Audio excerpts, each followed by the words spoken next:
नमस्कार दोस्तों, सीखने वाले हैं आज हम बायोसेवर्ट का नियम। जी हाँ दोस्तों, बायोसेवर्ट का नियम जो हमें बताता है कि किसी धारावाही चालक के कारण किस प्रकार से हम चुंबकीय क्षेत्र ज्ञात कर सकते हैं, यानी हम किस प्रकार से चुंबकीय क्षेत्र का पता लगा सकते हैं दोस्तों। तो दोस्तों आज की वीडियो बहुत खास है। बोर्ड एग्जाम में बार बार आपको पूछा जा रहा है, तो क्यों भाई क्यों नहीं देख रहे वीडियो? देखो ना।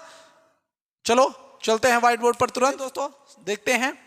मान लेते हैं कि कोई एक धारावाही चालक तार है हमारे पास। इस तरीके से हमने मान लिया कि कोई एक धारावाही चालक तार है हमारे पास, इस तरीके से दोस्तों। ठीक, अब इसमें हम यहां से देखिए, थोड़ा दिमाग लगाते हैं। तो यहां से हम क्या करते हैं, यहां तक, यहां से लगभग हम यहां तक एक जो है छोटा सा इस तार का लंबाई मान लेते हैं, जिसे हम डी डेल्टा एल कह लेते हैं। यानी हमने कहा कि हम यहां से यहां तक एक जो है दूरी मान लेते हैं, यहां से यहां तक, जो कि हमने क्या कहा, डेल्टा एल। ये क्या, एक धारावाही चालक तार, एक चालक तार है जिसमें हमने इतनी दूरी को डेल्टा एल मान लिया। फिर हम क्या देखते हैं कि यहां से आर दूरी पर, यहां से कहां से दोस्तों, यहां से हम आर दूरी तक चलते हैं। तो यहां से हम क्या करेंगे दोस्तों, यहां से हम आर दूरी तक पहुंचते हैं। तो जब आर दूरी तक दोस्तों यहां पर हम चलेंगे इस तरीके से, तो एक बिंदु है जिसका नाम क्या है दोस्तों, पी। एक बिंदु है जिसका नाम है क्या दोस्तों, पी। ये हम यहां से आर दूरी पर है।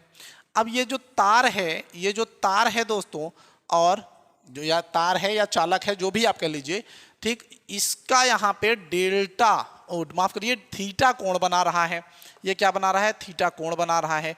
और इस तरफ से धारा जो है जा रही है, आई जो है इस तरफ से जा रही है। अगर आपसे चुंबकीय क्षेत्र पूछ रहा है, तो जिस तरफ धारा जा रही है उस दिशा में अंगूठा करिए, और जहां पर चुंबकीय क्षेत्र ज्ञात करना है वहां पर आपको क्या करना है, इसको खोलना है। तो जब हम इस तरीके से खोलते हैं, धारा का मान हमारा ये होगा, और जहां पे चुंबकीय क्षेत्र की तीव्रता ज्ञात करनी है उसकी दिशा ये है। तो याद रखिएगा, जो आपका हथेली वो होता है, वो हमेशा चुंबक क्षेत्र की दिशा बताती है, चुंबकीय बल की दिशा बताती है। तो चुंबकीय बल की दिशा क्या हो रही है दोस्तों, ये सीधा इस तरीके से अंदर घुस रही है, जिसकी वजह से यहाँ पे हमें क्या, क्रॉस देखने को मिलता है। और इस तरफ से हमें डॉट, क्योंकि वो इधर से घुस के इस साइड से ऐसे निकलेगी। तो बायोसेवर्ट ने क्या कहा था, बायोसेवर्ट ने कहा था कि अगर हम यहां से P बिंदु पर अगर हम चुंबकीय क्षेत्र की तीव्रता ज्ञात कर रहे हैं, तो वो किस प्रकार से होगी। तो वो उन्होंने बताया कि V हमेशा प्रोपोर्शनल दैट होगा I के। यानी अगर I का मान हम बढ़ाएंगे तो चुंबकीय क्षेत्र बढ़ेगा। ठीक है, धारा का अगर मान बढ़ा तो चुंबकीय क्षेत्र बढ़ा। उन्होंने कहा कि बी प्रोपोर्शनल दैट होगा इस डेल्टा एल के, इस डेल्टा एल के, कि अगर भाई लंबाई बढ़ेगी तो भाई चुंबकीय क्षेत्र की तीव्रता भी बढ़ती रहेगी। और उन्होंने क्या कहा, ध्यान दीजिएगा, इस समीकरण 1 कह सकते हैं हम, इसको 2 कह सकते हैं, कोई दिक्कत नहीं है। फिर उन्होंने कहा कि ये जो बी होगा, ये इसके बीच की जो कोण होगा, इसकी ज्या यानी साइन थीटा, ठीक, इसके अनुक्रमानुपाती होगा, सीधी सी बात। फिर उन्होंने कहा कि ये जो बी होगा वो क्या होगा, आर का स्क्वायर करके उसका व्युत्क्रम करेंगे तो उसके भी प्रोपोर्शनल दैट आएगा।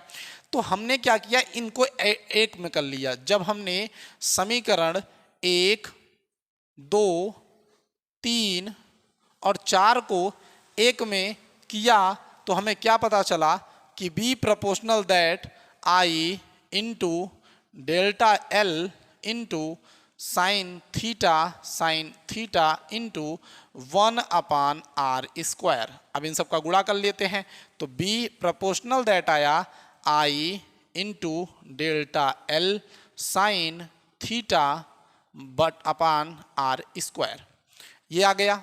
अब यहाँ से जब हमने प्रोपोर्शनल दैट हटाया दोस्तों, जब यहाँ से हमने प्रोपोर्शनल दैट हटाया, तो हमने क्या देखा, हमने देखा कि यहाँ पे एक कांस्टेंट आएगा जो कि होगा μ0 4π। क्या होगा, μ0 4π इंटू डेल्टा एल कह लीजिए, तो आई, पहले आई लगा लेते हैं, आई इंटू डेल्टा एल और साइन थीटा बटा r²। अब हम थोड़ा सा बात कर लेंगे दोस्तों, यही आपका बायोसेवर्ट का नियम है दोस्तों, याद रखिएगा, यही इतना बायोसेवर्ट का नियम है। ठीक, अब यहाँ पर अगर हम बात करें दोस्तों, ध्यान दीजिए, अगर हम यहाँ पे बात करें कि दोस्तों ये म्यू ये क्या दिया हुआ है, ये कांस्टेंट क्या है, ये एक नियतांक है, तो ये तो आपको बहुत अच्छा, ये क्या है। तो यहाँ पर देखिए दोस्तों, मैं आपको बताना चाहूँगा कि ये जो म्यू नॉट है वो क्या है, निर्वात में चुंबकशीलता है। वो क्या है दोस्तों, निर्वात की चुंबकशीलता है। तो हम यहाँ पे लिख सकते हैं कि निर्वात की चुंबकशीलता है। क्या है, निर्वात की चुंबकशीलता है। ठीक दोस्तों, निर्वात की चुंबकशीलता है जिसका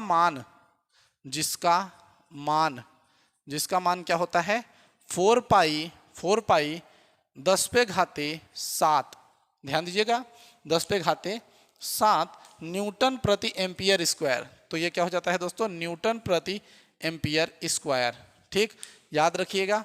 और अगर हम इस पूरे का मान देखेंगे तो हमें केवल क्या मिलेगा दोस्तों, देखिए अगर हम म्यू नॉट 4 पाई का वैल्यू देखेंगे तो आप खुद सोचिए, ऊपर 4 पाई इंटू 10 पे घाते 7 और नीचे भी 4 पाई है, तो 4 पाई से 4 पाई कट गया, तो 10 पे घाते -7। ध्यान दीजिए, 10 पे घाते ये आपका -7 होगा, यहाँ पे याद रखिए -7 है, तो 10 पे घाते आपका -7, ये आपका न्यूटन प्रति एम्पियर स्क्वायर ये हो जाएगा। कोई शक, कोई समस्या नहीं। ठीक, ध्यान दीजिएगा, यह आपका इस तरीके से न्यूटन प्रति एम्पियर स्क्वायर हो जाएगा ना दोस्तों। और अगर हम बात करें दोस्तों कि ये इसका क्या मात्रक होगा, तो इसका मात्रक आपको याद रखना है न्यूटन प्रति एम्पियर इंटू मीटर। ठीक, न्यूटन प्रति एम्पियर इंटू मीटर, इसके लिए हो जाएगा। ठीक दोस्तों, तो ये दोस्तों खास करके आपको विशेष जो है बायो-सेवर्ट का नियम याद रखना है दोस्तों। बहुत ही आसान है, आप आराम से इसको लिख लेंगे कि भैया माना एक धारावाही चालक तार है, वहाँ पर हमने एक छोटा सा खंड लिया जो डेल्टा एल है, वो उसमें उस धारावाही चालक तार में धारा आई प्रवाहित हो रही है। उसके इस डेल्टा एल के मध्य बिंदु ओ से, आप ये भी लिख सकते हैं एक जगह का नाम, ओ से आर दूरी पर एक बिंदु P स्थित है जहां पर हमें चुंबकीय क्षेत्र की तीव्रता ज्ञात करनी है। ये धारावाही चालक इस दूरी से थीटा कोण बनाता है। क्या बनाता है, थीटा कोण बनाता है। ठीक, इतना लिखने के बाद अब आपको लिखना होगा कि जो चुंबकीय क्षेत्र की तीव्रता होगी वो धारा के अनुक्रमानुपाती होती है। जो चुंबकीय क्षेत्र की तीव्रता होती है वो धारावाही चालक खंड है उसका जो है उसके अनुक्रमानुपाती होती है, और जो चुंबकीय क्षेत्र की तीव्रता होती है इनकी ज्या की अनुक्रमानुपाती होती है। तथा आप लिखेंगे दोस्तों कि जो चुंबकीय क्षेत्र की तीव्रता होती है इनके बीच की दूरी के वर्ग के व्युत्क्रमानुपाती होती है। ठीक दोस्तों, यही आपका मेन टॉपिक था। ठीक, एकदम आराम से बायो-सेवर्ट का नियम याद करना हो तो आप एक स्क्रीनशॉट जरूर लीजिए। ठीक,